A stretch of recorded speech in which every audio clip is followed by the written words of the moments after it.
Hey guys, welcome back to the podcast. So today, what we're going to do is, over the quarantine, I've been watching a bunch of movies, a bunch of long movie series, and I recently got done watching the entire MCU, Marvel Cinematic Universe movies.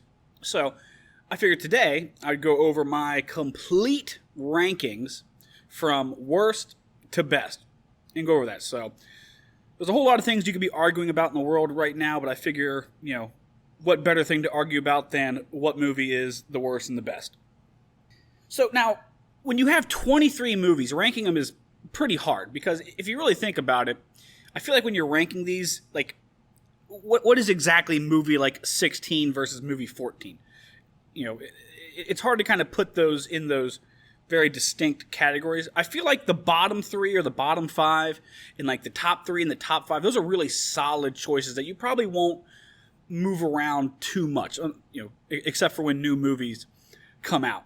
But like some like the middle ones, like let's say like 10 to 6, those are all good movies, but I feel like just kind of like depending on like how you feel that day, I feel like any of those movies there could switch around. Or like, I don't know, 16 to 12. Those are all just kind of like middle of the road movies. Some of them, like, there are some kind of like exceptions, like, oh, this is exactly why I put this here, and I'll go into that. I'm not going to go into like super detail on every single one of these movies. Like, I'm not going to give out 23 individual movie reviews here, but I'll give a couple little thoughts on these, and I'll probably give more of it to my bottom three and my top five. I'll probably give the most to those, and like in the middle I'll kind of get through those pretty quickly. So starting off, number 23, in my opinion, the worst MCU movie, and I think this is a lot of people's, I feel like most people's bottom two is one of these two movies. So number 23 for me is The Incredible Hulk, with Edward Norton playing Bruce Banner. And it came out after Iron Man 2, and they struck gold with Iron Man. Iron Man 2, not so much. And then this one, like, I feel like this could have sank the entire MCU. Now, me personally, I am not an Incredible Hulk fan. I think he's a dumb character. He just doesn't really interest me. Like, the problem with him is, like, he has, like, the one thing. Well, he's a nerdy scientist guy who's pretty weak, but then he gets really mad and turns into a giant green rage monster that is hard to control. And so those movies can only kind of really go down one single track. Like, he's going to be on the run, probably from General Ross, which, he is in these movies. He's probably going to get into some situation where, he needs to save somebody, but in the course of trying to save that person, he's going to become angry. Then he's going to turn into a giant rage monster. Here comes a bunch of collateral damage. But, oh, look, there's a girl that he really likes, a love interest in the story, who's able to, like, touch his hand or his face and bring him back down.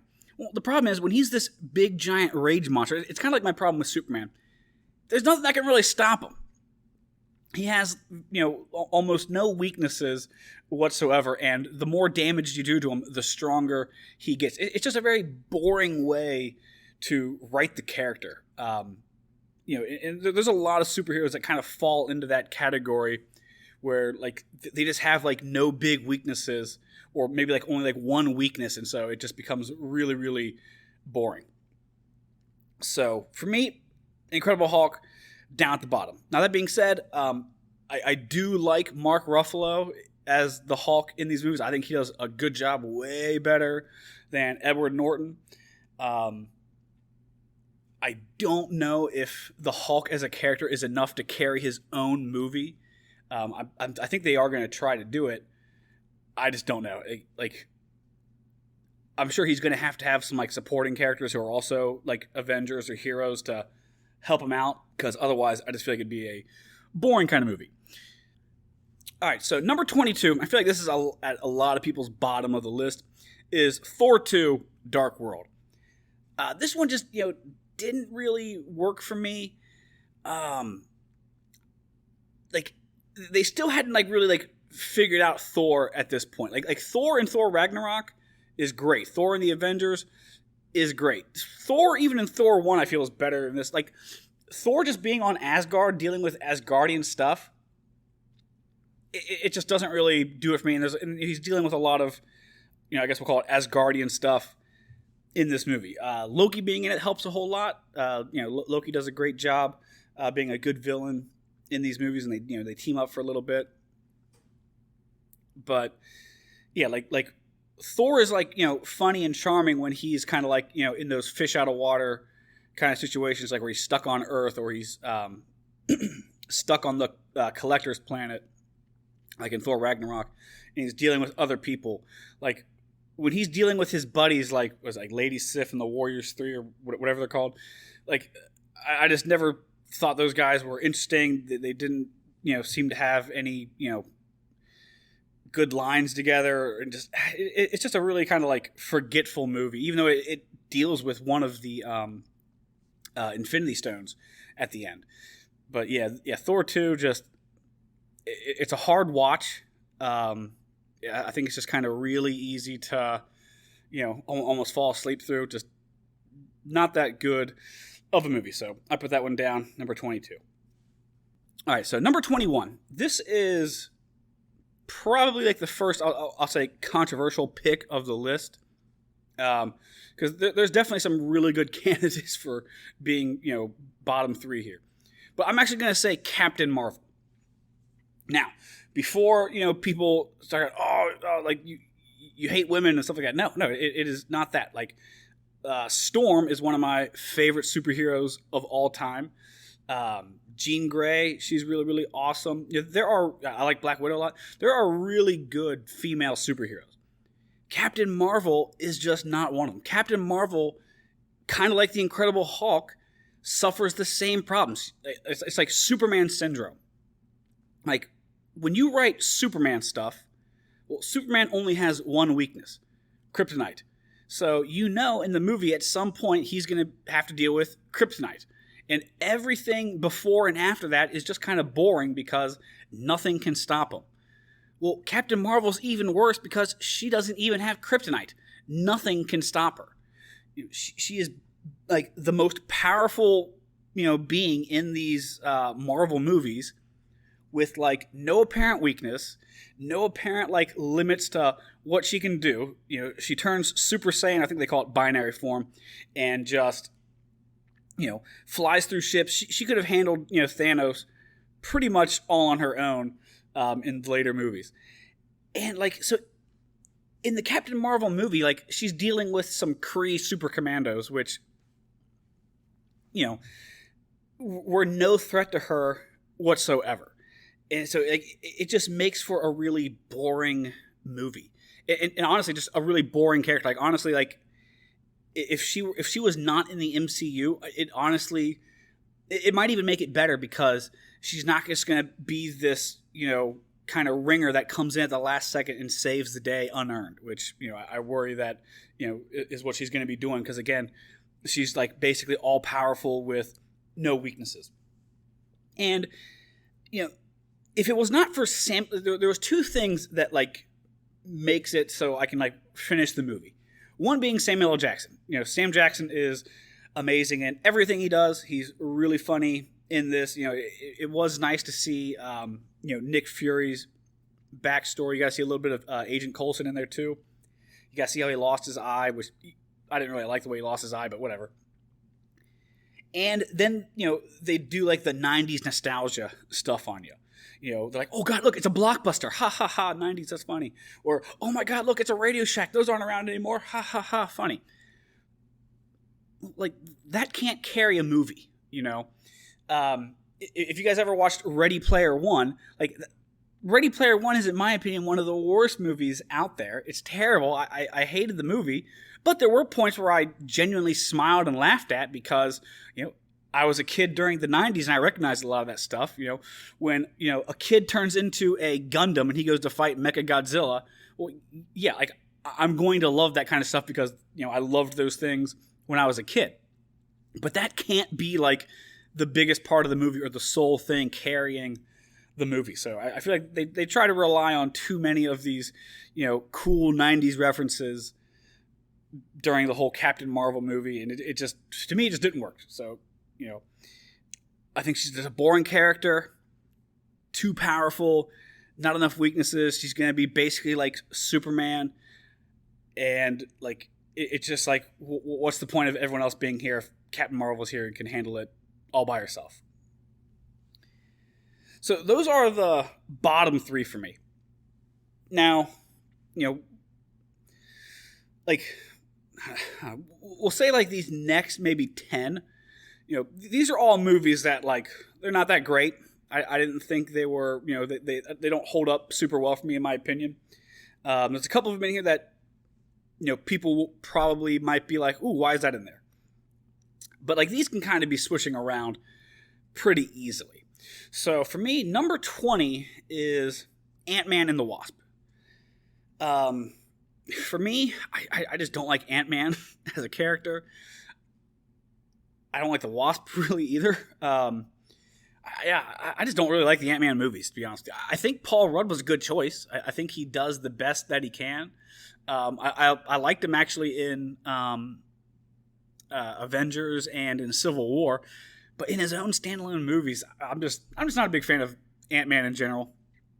And that just might be a personal thing, but I found Ant-Man and the Wasp to be boring. The first time I saw it, I actually fell asleep during it. So that doesn't bode well for it. It just kind of put me to sleep. It was kind of, boring. The ghost lady, I can't remember who the bad guy was. It was like that lady in the white suit who's kind of like phasing in and out of reality. Again, she was just kind of boring. The stakes were really, really low. And that's not always a bad thing. But in this, just didn't do it for me. And I think they tried to do too many things that the first one did. Like, the first one tried to kind of be like a superhero heist movie, which that sounds pretty cool. They got to steal this thing and use Ant-Man's powers to do it. So they tried doing that again. I was just kind of like, they basically recreate the entire scene where they have the one guy, I can't remember his name to save my life, who he's like retelling the story, and during the flashback scene, he's still narrating the story, and it's his voice for all the characters. And it was funny the first time. In the second one, they tried to capture that same moment. That feels kind of lazy, and it wasn't as good as the first time around. If they do a third Ant-Man, is that going to be the thing that's in every single Ant-Man movie? I hope not, because again, it's good the first time. Second, third, fourth time, I think that's going to get pretty old pretty fast. So number 19, this is Thor, the very first Thor movie.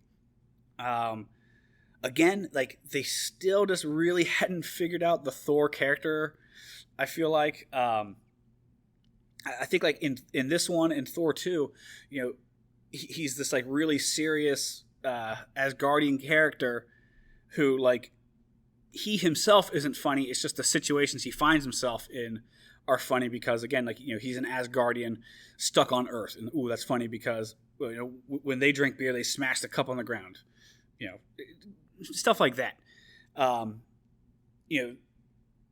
In Avengers and in especially Thor, by Thor Ragnarok, they finally figured out, oh shit, Chris Hemsworth is hilarious and really funny, and can actually deliver funny lines really, really well. So they started giving him good funny lines and made the character even more entertaining and charming and a lot of fun. And later Thors are awesome. But yeah, so the first Thor movie, again, just kind of boring. I don't like his Asgardian buddies, his side friends. They're just kind of also kind of boring and generic. The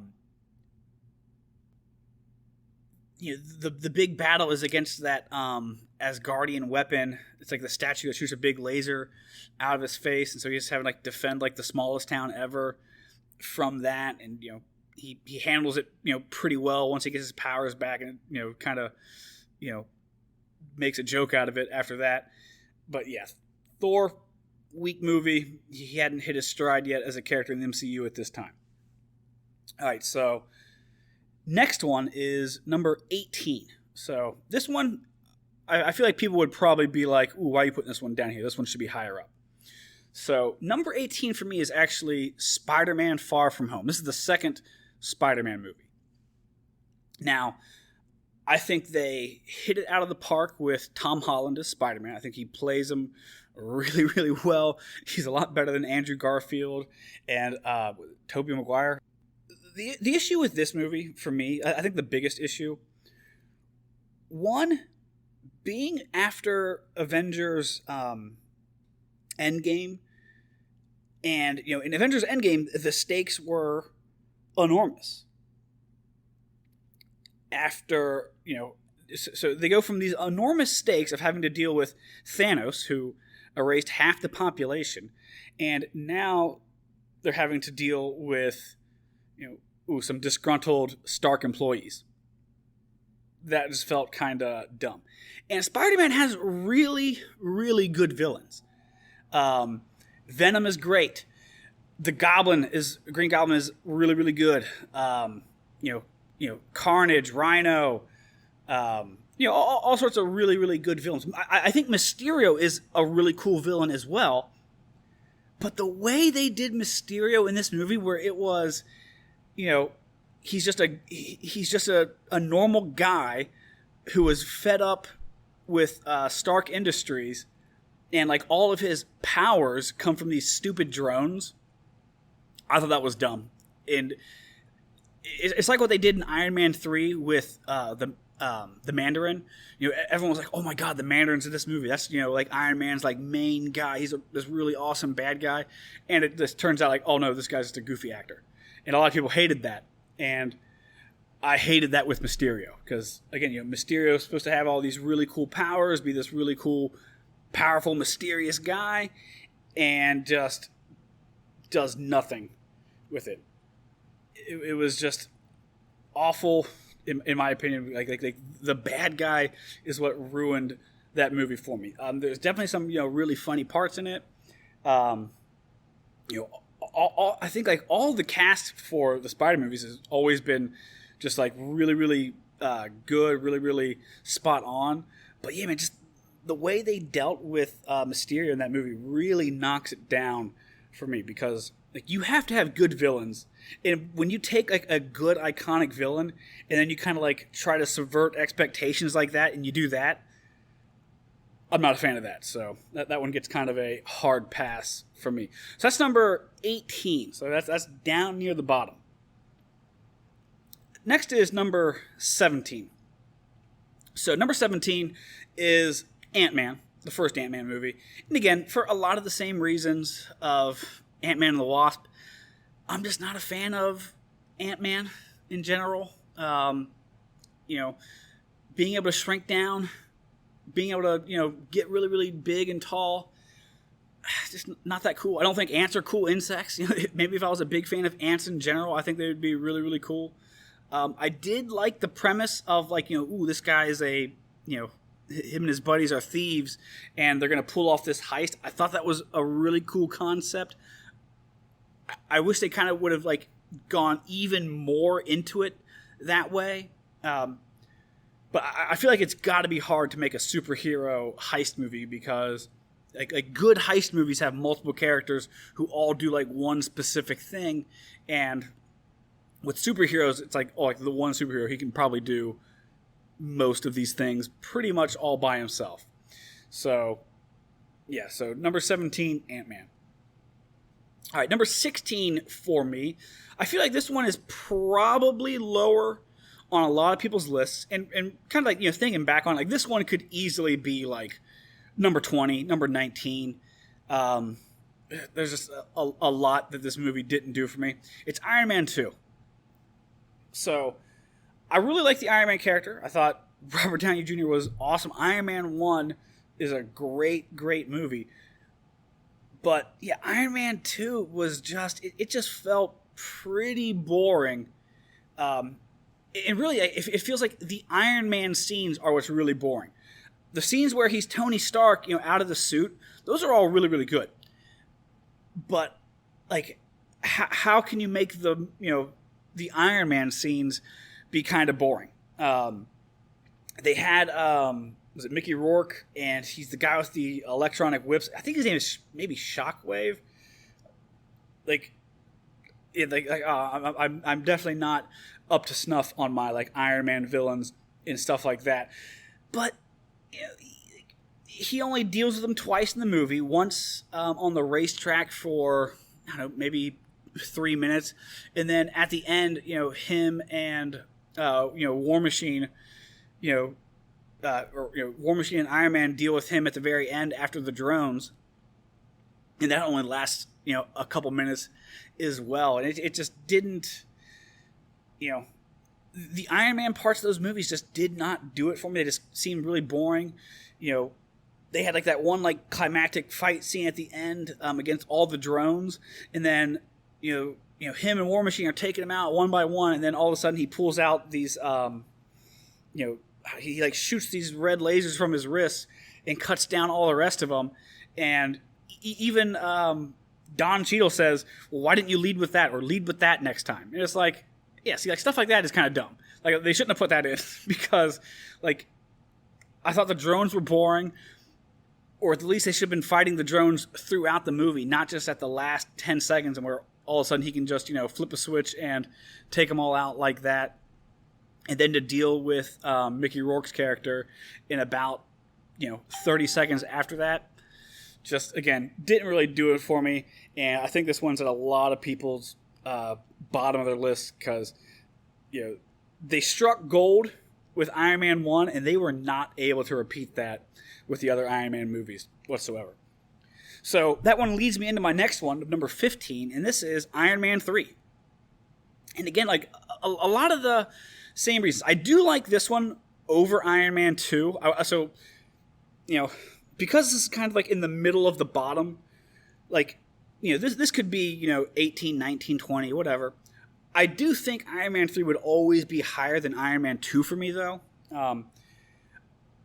I do like the scenes with the kid were great. Robert Downey Jr. and the kid are, really funny. They're really good.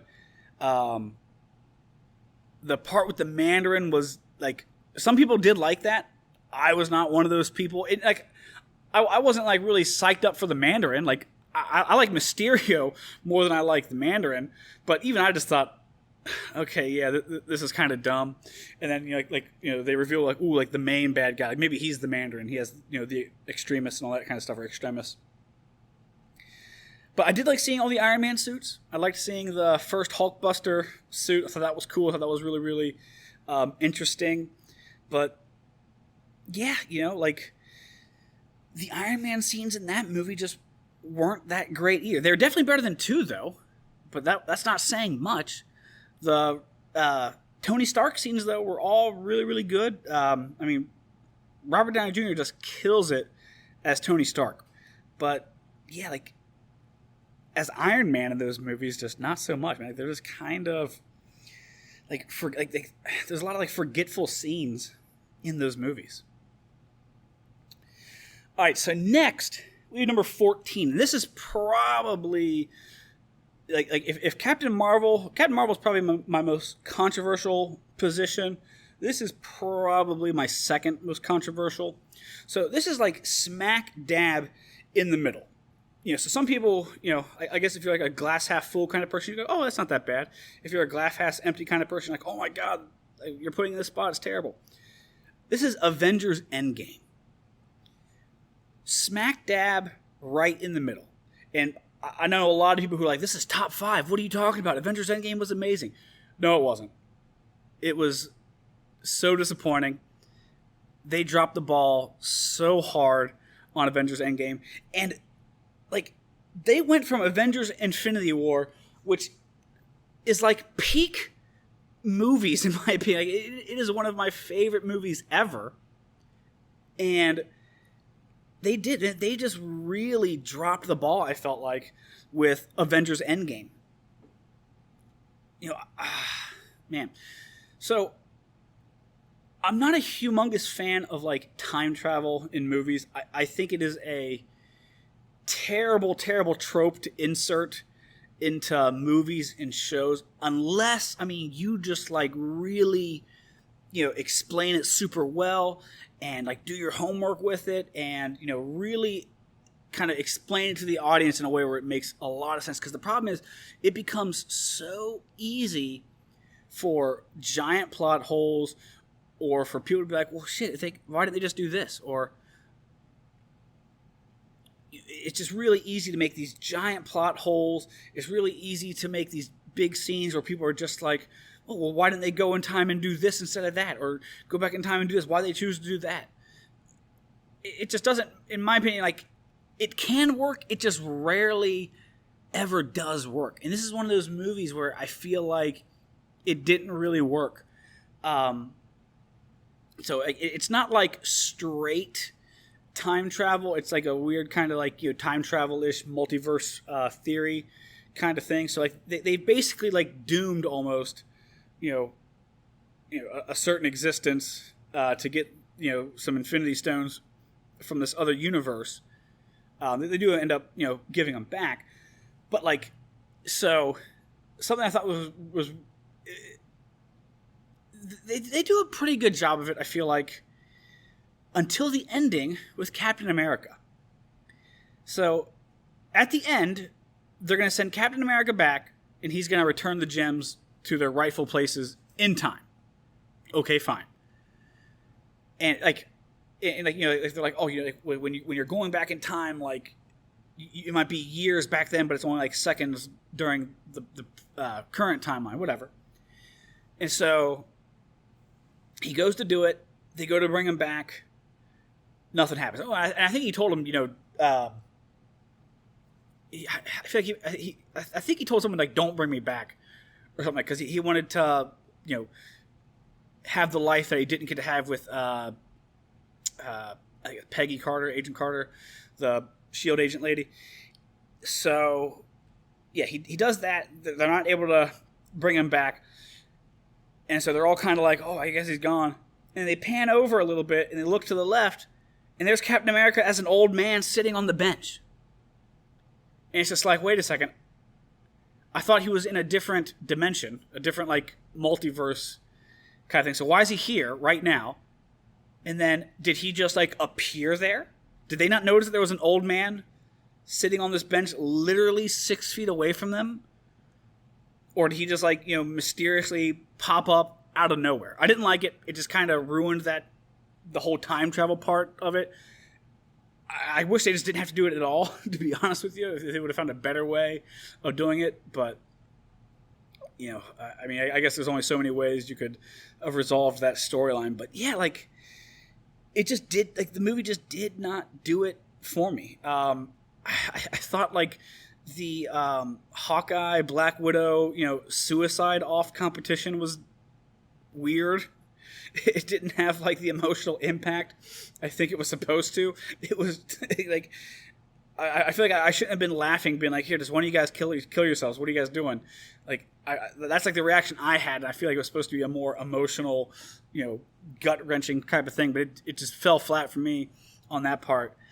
I didn't like the fight scene where they bring in every single superhero and extra and, person to that big giant fight at the end. It looked terrible. It's just a big giant sea of like grays and browns. Like no one's like these guys are pretty like kind of like a lot of the costumes like really colorful and they pop in good lighting, but it's just this like ugliness, mass of just CGI characters smashing into each other. It just didn't look good. It is hard to do like massive battle scenes really, really well. It's even harder when you have like 28 standout characters who they need to have like their moment to shine, so that makes it even harder than that. But yeah, to me it just ends up being just kind of a messy CGI fest that it was cool seeing those guys come out of the portals, but like that was about it. I will say Captain America with the SHIELD and Mjolnir, that was really cool. I did like that. But yeah, man, that's about it. Like, this movie should have been top 5 easily, but I feel like they just dropped the ball so hard with it where like it's watchable. Don't get me wrong. I mean, I feel like you wouldn't want to just watch Infinity War and then not go back and finish it. So because like you have to like go back and finish it, like you're gonna probably watch it, but yeah, it's just not for me.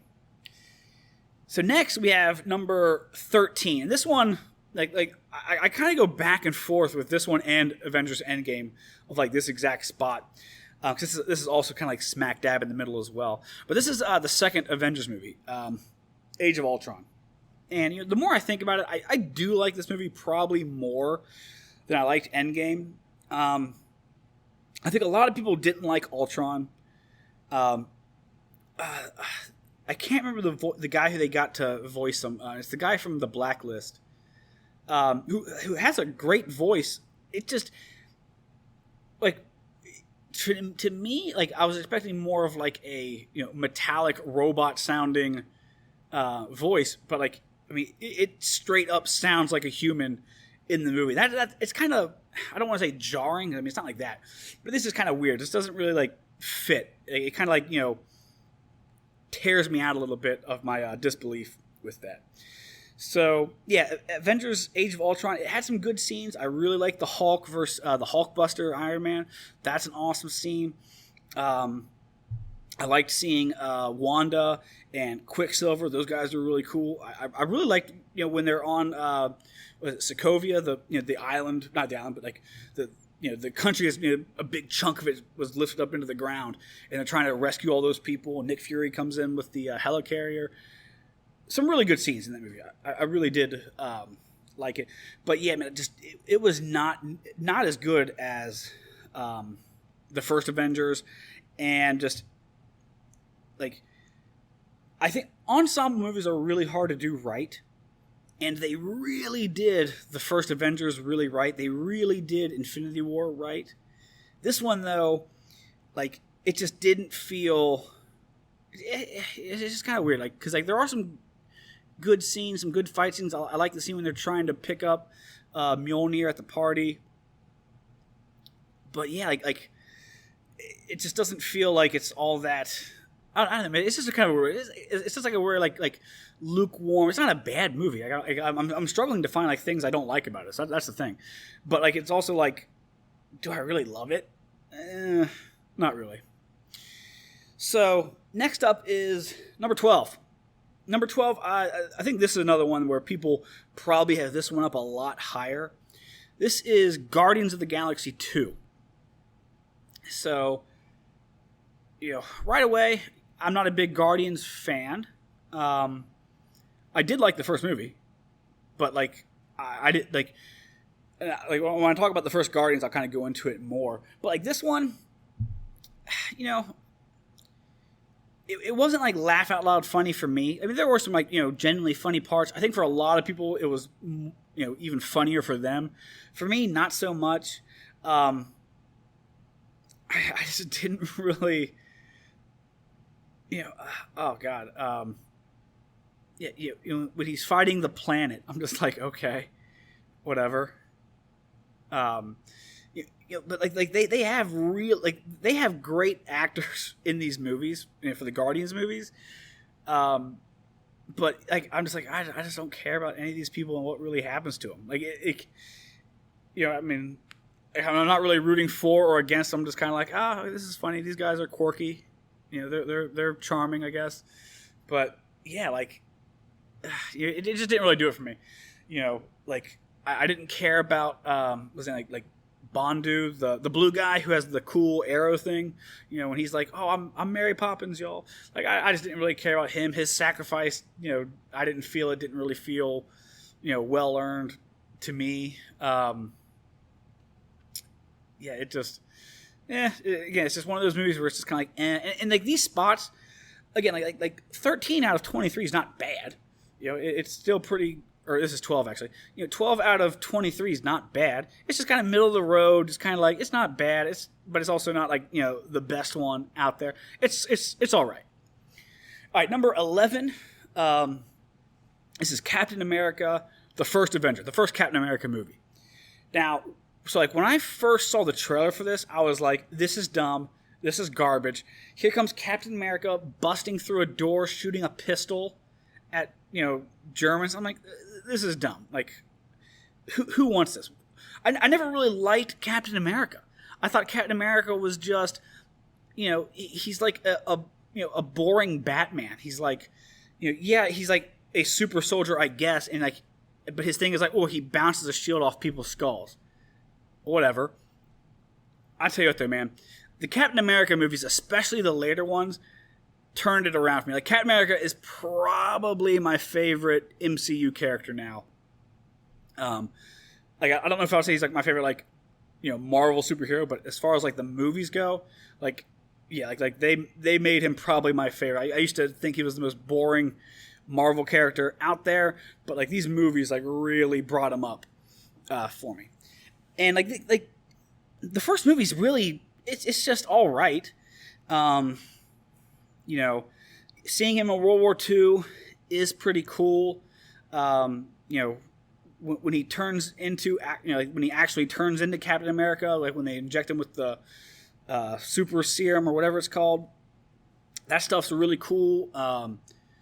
I liked, Red Skull and Hydra. Those guys, those guys, did really, really good with that.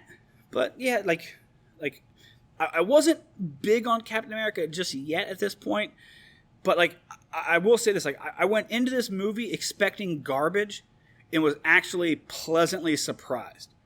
And that kind of like started like turning me on to the idea of like, oh man, Captain America is actually pretty cool. This one didn't do it for me yet, but it kind of like planted the seed for that to happen.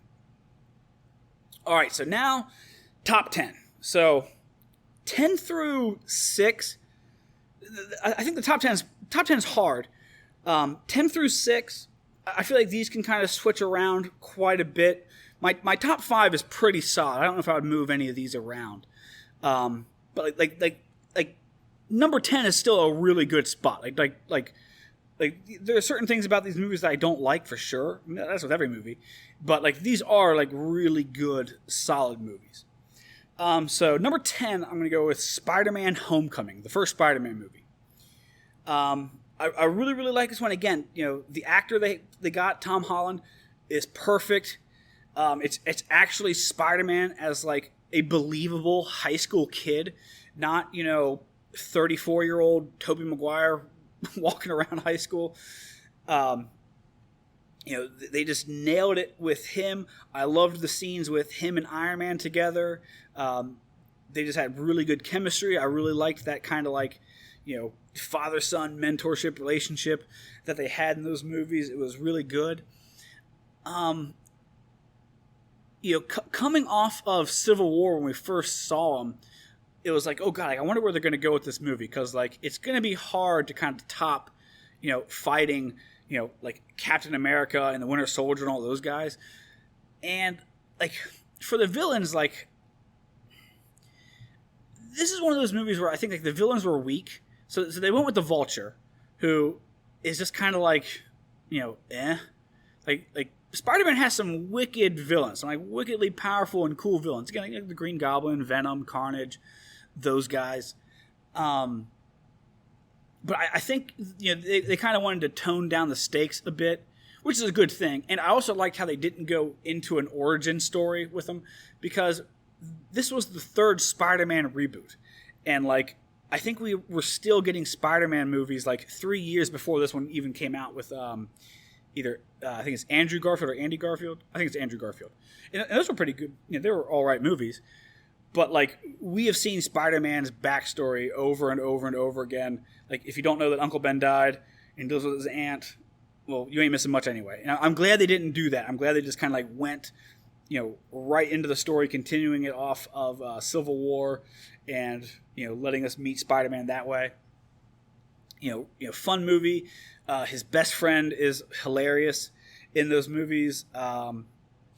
Just like the all like the normal people in that movie are really good. And again, like I think Vulture's just kind of like a really kind of like almost lame kind of villain. Like, so Spider-Man, he has cool villains. Like I like Spider-Man's villains, but if you really think about it, like they're not really like up there on like the threat level. You know, like Kingpin. Yeah, I mean, like, yeah, he's got a lot of like power and money, but like, you know, he's just a big fat strong dude. Like, then you have like Doc Ock, Scorpion, Vulture, Rhino. These are all like bank robbers who have like really cool suits. Doc Ock, you know, he's obviously like a mad scientist. You know, Shocker, you know, he's, you know, a bad guy with, you know, he shoots lasers out of his hands. I think they actually put him in this movie for a little bit too. He was one of the, like, Vulture's henchmen. But like I really like those I really like those villains. I really loved it in like the '90s TV show as a kid. But yeah, like none of them are big, like, you know, they're not Thanos level threats or Ultron level threats or anything like that. So yeah, I think going with like Venom or Goblin first wouldn't have been a good move. But yeah, it's also just kind of like, I don't know. It's like, you know, Vulture is just kind of boring. It's like he's just a disgruntled man in a suit wanting to sell weapons for money. It's just like, okay. I guess you're not that bad. Whatever. But again, like, good movie. Michael Keaton was great as the villain in that movie. You know, yeah, like all the actors in those movies were just spot on with that stuff. But yeah, it's still a good movie. I like it a lot. You know, picking Vulture, I don't know if I would have done that. I don't know who I would have gone with, there, to be honest with you. So maybe that was a good pick. All right, number 9. Number 9 for me is Black Panther. Black Panther was a really good movie. Like, there's not many, like, you know, bad things to say about, you know, pretty much the rest of these movies.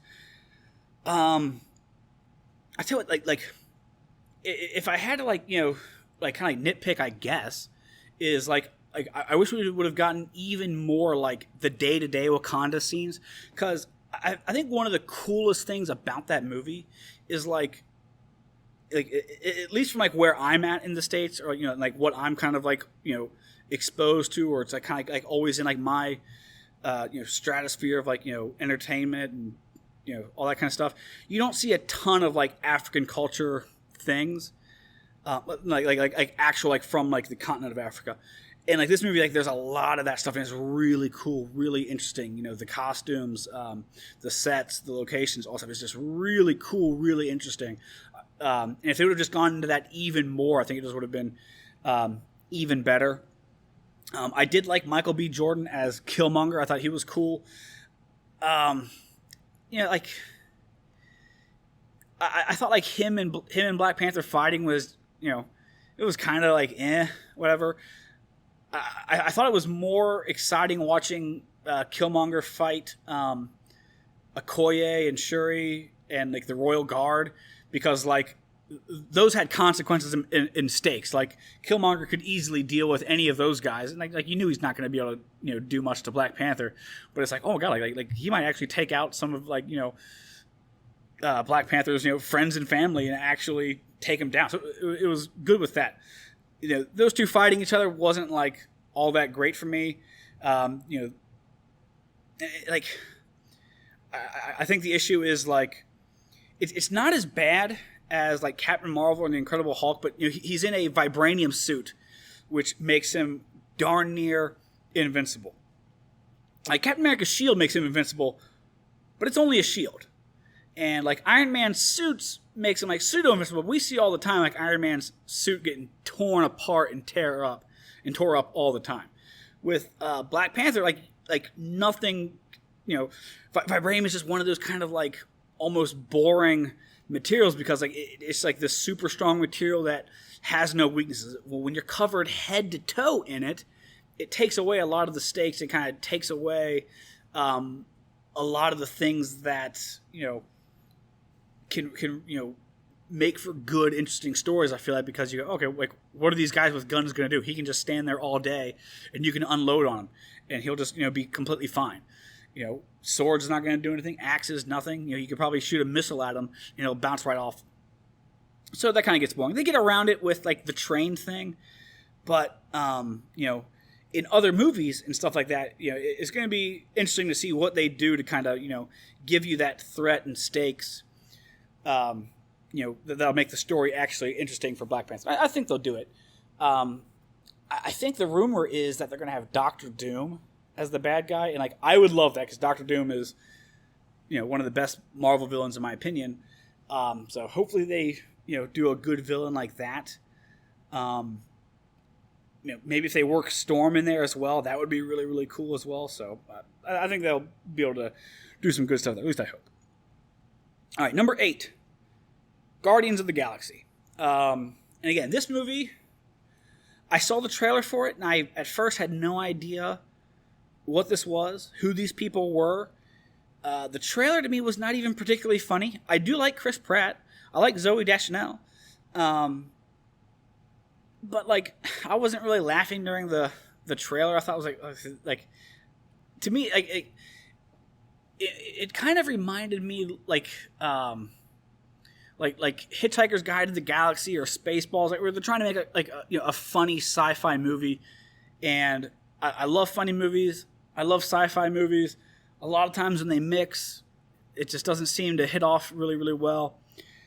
So I went in, kind of like I did with Captain America, with just the lowest of expectations. I thought this was going to be terrible. And if it wasn't for the fact that it was a Marvel logo, and then I kind of did a little bit of research, oh, these guys actually are. Oh, there's a whole series of comics on these guys. Oh, there is actually a guy called Rocket Raccoon. I thought that was just a joke. Oh, okay, these guys are actually legit stuff. And then I watched the movie, and it was great, man. Like there was parts that were just genuinely hilarious. All the actors had great chemistry with each other, and it was just a fun movie. Ronan was a great villain, and man, Guardians is when they really hit that, if you watch Marvel movies now, they have that balance of action and funny, seriousness, drama, lightheartedness. And I think, man, Guardians is where they nailed that whole balance. They had some really good serious parts, and they just had some just absolute hilarious parts. Even at in the last battle, Ronan is just killing all these people with his ship, smashing down, and all he has to do is get to the planet and basically hit it with his hammer, and everyone's dead. And it just looks like all things are going sideways and going wrong, and they break out into a dance battle. And in a lot of movies that would have probably gone over terribly and been like, this is dumb, what is this? But it worked really well in that movie. It is just a fun movie, and this one kind of made me a Guardians of the Galaxy fan. And I don't think they struck lightning or struck gold twice with Guardians 2. I think they tried. Just didn't do it for me. I still like the movie, don't get me wrong. But it just didn't have the same kind of magic with the first Guardians of the Galaxy. And again, that's because I was kind of going into it with very low expectations. All right, number 7. Number 7 is Doctor Strange. And this was another one of those movies where I'm just like, Doctor Strange? Why are they picking Doctor Strange? Give me some X-Men. Give me somebody better than Doctor Strange. He's just a goofy dude with the worst looking costume and a cape. But man, was I wrong. I loved this movie. This could have easily been higher up on the list, but all the other movies are just really good too. Benedict Cumberbatch was perfect for the role. Again, man, it has that just good balance of, good serious storytelling with the lightheartedness, the comedy.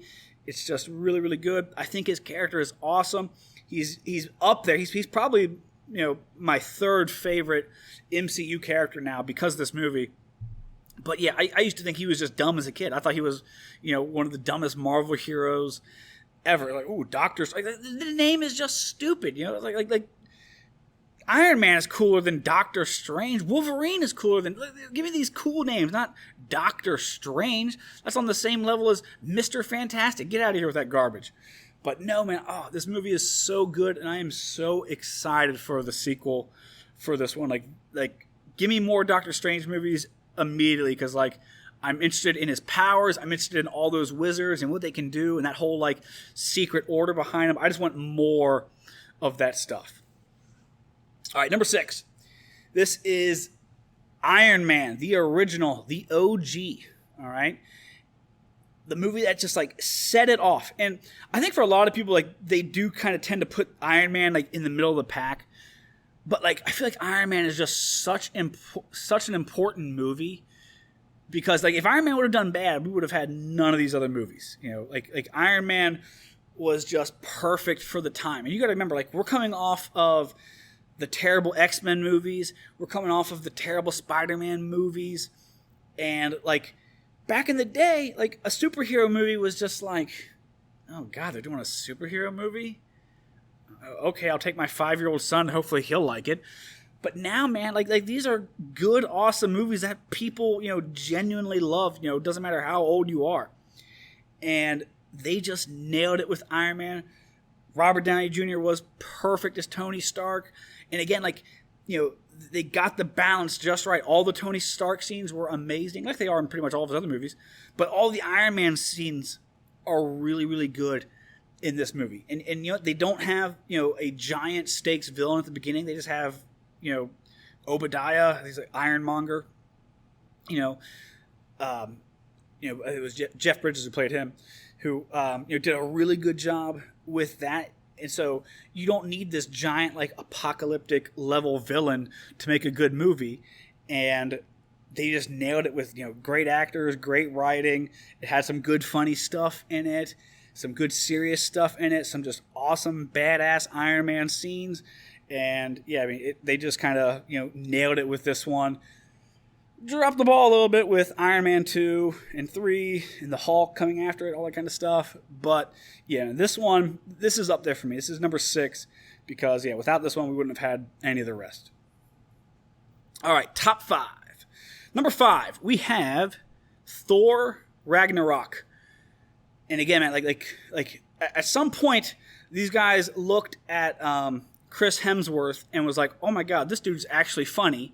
We need to have this guy saying funny things because he has good comedic timing and can deliver these lines really well. Thor Ragnarok is hilarious. It has an awesome cast. Something like the top 5 all have in common is like these are all kind of like ensemble movies. They have, you know, multiple heroes, and they do a really good job of giving these guys kind of, you know, good equal screen time treatment, and just you know that really good mix of that good lighthearted humor, the funny stuff, you know, the good serious stuff, really cool fight scenes. This one just nails it. All the stuff on like the Collector's Planet where he's like fighting the Hulk, meeting Valkyrie, the Rock guy and the Scissors alien, I think Corrigan, I can't remember the other guy's name. It's hilarious stuff. You know, the parts on Asgard, like when he's fighting Hela, I'm like, okay, whatever. Like put him back into space, please. But even that stuff was still pretty good. It was better than the Thor 2 when he's on Asgard fighting the, I guess, Dark Elves. But yeah, Thor 3 was just rock solid from the beginning. It was hilarious.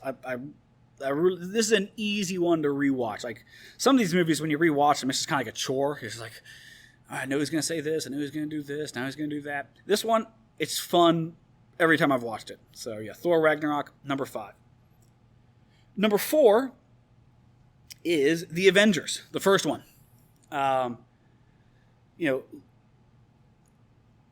They just completely nailed it on this one, man. You know, awesome fight scenes. So this is an example of good kind of like massive battles that were done really well, you know. They're in the daytime. It's easy to see everything. It's not just this ugly sea of CGI brown and grays, kind of like in Avengers Endgame. And, when they're at that final battle in New York, I mean, it just looks really, really good. All of the characters had, like, you know, good, awesome spotlight moments. Even, you know, Black Widow and Hawkeye, who are, you know, kind of like, you know, B-tier Avengers, they had really awesome parts. And like, I think that's one of the reasons why I actually like the movie is because like I really do like Hawkeye and Black Widow, and they made those guys seem just as cool as, you know, Captain America, Iron Man, Thor. these guys can kind of hang and keep up with these guys, and I really really liked that. All the characters were pretty much at their best during this movie. Loki was just an excellent pick for the villain, and then like at the end when they did that teaser of Thanos, I mean that just started the hype train for years. And it was just awesome. It was just a lot of fun seeing that, and then be thinking about, oh god, like what's this movie? How's this movie going to tie into Thanos? How's this movie going to tie into Thanos? When are we going to see Thanos? All that stuff, man. So yeah, so Avengers, that's an easy pick for me as number 4. And like this movie could have gone so bad because again, like these big ensemble movies with all these famous actors and actresses who all want their moment to shine and screen time. It could be easy to like favor one or two actors and make it all about them. But this one just feels really balanced and really good. All right, number 3. This is Captain America: Winter Soldier. I mean, this movie made me a Captain America fan. I just thought it was a badass movie. Captain America, he doesn't fly around, he doesn't shoot lasers out of his eyes, but damn, he can throw a shield and kick people's ass, and I like seeing it. It was just really cool. The stuff with Black Widow is awesome. When they introduced the Falcon and Winter Soldier, those were all just really cool. The fight scenes and fight choreography in this movie were awesome, just great. I loved the elevator fight scene. All the fights that he has with Winter Soldier. I mean, it just looks like two super soldiers going at it. It's just a awesome movie, and like Captain America and like Falcon, Black Widow. These are all kind of like grounded superheroes. They don't have like the crazy powers like Thor, Captain Marvel, the Hulk. Like they're basically just humans with like guns and stuff like that, and it shows them just doing just really cool stuff without having to be like, quote unquote superheroes. So an awesome movie. I loved all the helicarriers in it. Nick Fury had some great parts in it. Just, yeah, good movie. Easily in the, number 3 spot. A fun one to go back and watch. I'll tell you what, man, something else that like really made this movie good is they had, I think the show might still be going on, or maybe it just ended. Marvel Agents of S.H.I.E.L.D. I kind of stopped watching the show, but I was watching the show regularly during this movie. And so in Captain America: Winter Soldier, they have, the big reveal that S.H.I.E.L.D. is actually, or most of S.H.I.E.L.D. is actually infiltrated by Hydra. And they have Hydra end up, revealing themselves and taking out S.H.I.E.L.D. And so I think the following Monday after this movie came out, they had this big episode of Marvel's Agents of S.H.I.E.L.D., and they showed like that happening on the show. And it was just really cool to tie it in and just kind of like helped kind of build up all that hype with the movie. So that was an awesome experience getting to watch all that. Number 2 is Captain America: Civil War. Pretty much all the things I said about the Avengers, having just an awesome ensemble cast, a lot of characters all getting good moments to shine. The airport battle between, Team Iron Man and Team Captain America, that kind of nails it for the movie in and of itself. It's just an awesome scene. Yes, where we first get to see Spider-Man and Black Panther, and it was just a really, really good movie. I really like Civil War, man. Civil War is just Civil War is, in my opinion, the second best Avengers movie. Even though it's not an Avengers movie, it feels, very much like an Avengers movie. Honestly, if they would have made another, they could have made another movie kind of dealing more with the fallout of these guys, and I would have been all over that. That would have been a great thing to kind of contain. And you know what? The bad guy in this is Zemo, completely different than his comic kind of counterpart. And Zemo's really not even that interesting in this movie. And I guess there's the threat of more Winter Soldiers, but that turns out to not be a thing. But this goes to show that you can have an awesome superhero movie without any bad guys. Because again, Zemo's really not that interesting of a bad guy in this movie. He's probably the weakest part of the whole movie. But yeah, seeing the heroes deal with each other and the drama that goes on with the stuff following the second Avengers movie was just really good. Great writing. I was never a big like Avengers comic book guy. I did read the Civil War series of the comics. I did read that when I was younger, and I really, really liked that. I mean, it's obviously very different than the movies and stuff, but this was still good. I just kind of always liked that whole theme of like these two groups kind of breaking apart and seeing what happens from that. So yeah, a continuation of that would have been great. I would have loved that. But yeah, man, this movie is just killer, and I mean, it's still fun just to go back and watch the whole airport battle scene over and over. All right, and then number one, best Marvel MCU movie by far is Avengers: Infinity War. Man, when I watched Infinity War the first time in theaters, like I almost went out and bought another ticket. I think I saw it maybe 3 or 4 days later. Like I saw it like because it comes out like on a Thursday at 8 o'clock or whatever. I was like, all right, I'll be there. And then like my buddies all wanted to go see it in a couple of days after. I was like, all right, I'm there too. So I saw it twice really really soon, back to back. And then I went and saw it with like my dad. So I saw it 3 times in the theaters, and just like each time, man, just held my attention. It was just so good. I'm telling you, man, Thanos is just, at least in Infinity War. In Endgame Thanos is nowhere near as good as Infinity War Thanos. They kill Infinity War Thanos in like the first 10 minutes of the movie, and then he gets replaced with his multiverse self. But yeah, man, like in Infinity War, man, just like, Thanos was such a good villain in that movie, and it's like he does awful things, but like he thinks it's good, overpopulation, lack of resources. These are all serious things that will destroy these planets, like did with his people, and he's trying to think of a quick, fast way that would spare people from the most pain. And that was to snap his finger and just as fairly as possible get rid of half of all life.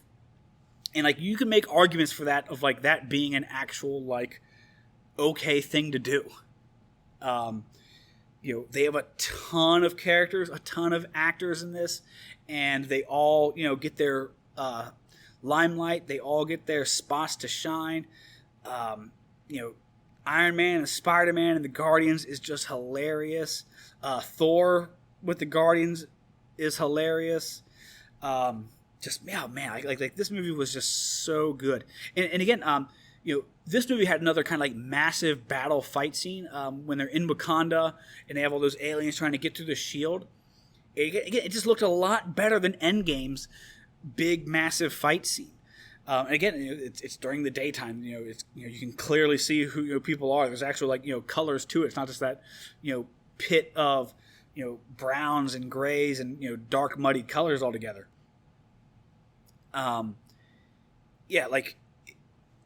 Infinity War ruined movies for me for a while. Like I saw it and I didn't care about any other movie except for the sequel to Infinity War. Like trailers would play and I'd be like, I don't care about this. This isn't Avengers. I want to know what happens next. And I don't think anyone watching it seriously thought half of these characters were going to be dead. But still, it got you to the point where you really cared about finding out, what's going to happen, who's going to make it, who's not, who's actually going to, be gone, how they're going to deal with all this kind of stuff. What can they possibly do to get these people back? How are they going to do it? They're obviously going to. There's no way they're going to kill off half the superhero cast. So, yeah, man, they just handled it well, man. It is just so well written. I mean, it is one of my just favorite movies of all time, and it did, man. Just it was so hard to watch other movies after that because all I really cared about was just kind of finishing that story up. And unfortunately, Endgame kind of dropped the ball, man. Infinity War just set them up so well to just bring the story home and just completely nail it. But oh man, they fumbled so hard. And you know what, man? Like this was the year too when like so many other stories fumbled. So like Avengers kind of stumbled for me. Game of Thrones stumbled really bad for me. Kingdom Hearts 3 came out, that stumbled the story. There was like a whole bunch of like video games and movies and TV shows that all kind of like were ending like their big, multi-year long stories that they've been building up. And they all just kind of like fumbled. Like there was not a good successful landing that year of any story, I feel like, that year. So I don't know what it was about that, but you know what? I will gladly take those times back versus the the 2020 pandemic garbage.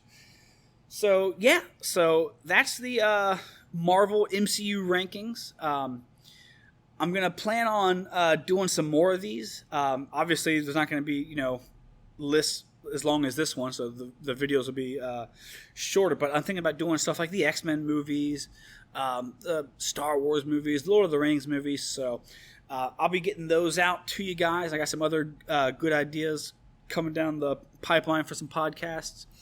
Let me know what you guys think about my list and where I'm wrong, even though you're wrong and I'm right.